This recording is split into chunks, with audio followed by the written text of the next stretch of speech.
ഞാൻ തിരക്കഥ എഴുതുന്ന പുതിയ സിനിമ രവീന്ദ്ര നീ എവിടെ എൻ്റെ പ്രിയ സുഹൃത്ത് ശ്രീ മനോജ് പാലോടൻ ആണ് സംവിധാനം ചെയ്യുന്നത്. 25 വർഷത്തെ സൗഹൃദത്തിൻ്റെ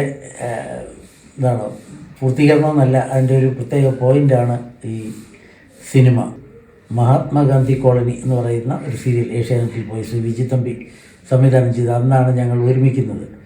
മനോജ് അതിൻ്റെ അസിസ്റ്റൻറ്റ് ഡയറക്ടറായിരുന്നു, ഞാനതിൻ്റെ തിരക്കഥാകൃത്തും. അന്ന് മുതൽ ഞങ്ങൾ നിരന്തരം സൗഹൃദത്തിലാണ്.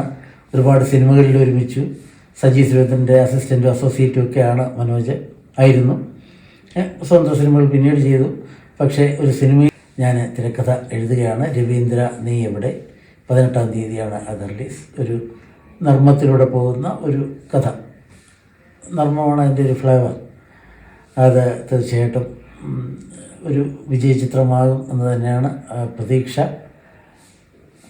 തിയേറ്ററിലെ പ്രിയപ്പെട്ട പ്രേക്ഷകർ അത് കാണാൻ, ഒരു എഴുത്തുകാരൻ എന്നുള്ള നിലയ്ക്ക് അത് കണ്ട് അതിൻ്റെ അഭിപ്രായം കേൾക്കാൻ ആഗ്രഹമുണ്ട്.